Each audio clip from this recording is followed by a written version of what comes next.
മനസ്സിൽ മൊത്തം നിരാശ. കേൾക്കണം, മനസ്സിൽ മൊത്തം നിരാശ.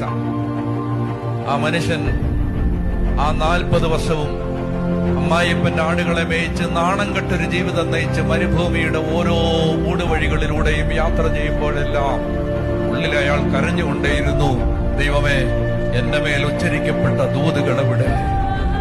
എന്റെ മേൽ അരുളി ചെയ്യപ്പെട്ട പ്രവചനങ്ങൾ എവിടെ? എന്നെക്കുറിച്ച് ദൈവരാജ്യം സ്വപ്നം കണ്ട സ്വപ്നങ്ങൾ എവിടെ?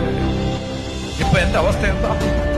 നാണം കെട്ടവനെ പോലെ അമ്മായിപ്പന്റെ ആടുകളെ മേച്ചൊരു വിജാതി എന്റെ വീട്ടിൽ അയാളുടെ മകളെ കല്യാണം കഴിച്ചു 2 മക്കൾക്ക് ജന്മം കൊടുത്ത് ആരോഗ്യം ക്ഷയിച്ച്, എന്റെ കാഴ്ചയും കുറഞ്ഞ് ചെവിയുടെ കേൾവിയും കുറഞ്ഞ് ആരോഗ്യം ക്ഷയിച്ച്, ദൈവമേ, നീ പറഞ്ഞ പ്രവചനങ്ങൾ തെറ്റായിരുന്നോ?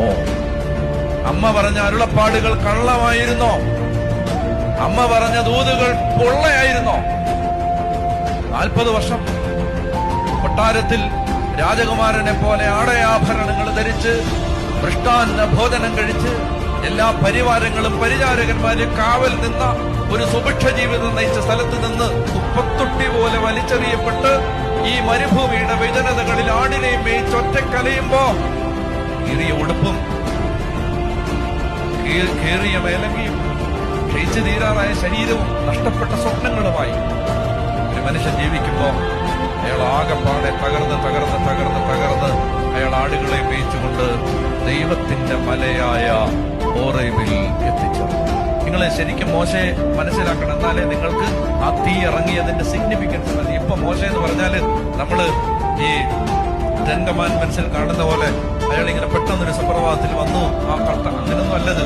40 വർഷം 4 പതിറ്റാണ്ട് തോരാത്ത കണ്ണുനീര്, നിരാശ, കഷ്ടപ്പാട്, അപമാനം, ഹ്യൂമിലിയേഷൻ, അതിന്റെ കോറിനകത്ത് നിന്ന് ഒരു മനുഷ്യൻ ഈ നിരാശയുടെ അങ്ങേയറ്റത്ത്, ഡിപ്രഷന്റെ അങ്ങേയറ്റത്ത് ഈ ആടുകളെ മേയിച്ച് പ്രവചനങ്ങളെല്ലാം പാഴായി പോയെന്ന് വിധി എഴുതി ദൈവത്തിന്റെ മലയായ ഹോറേബിൽ എത്തിച്ചേർന്നു.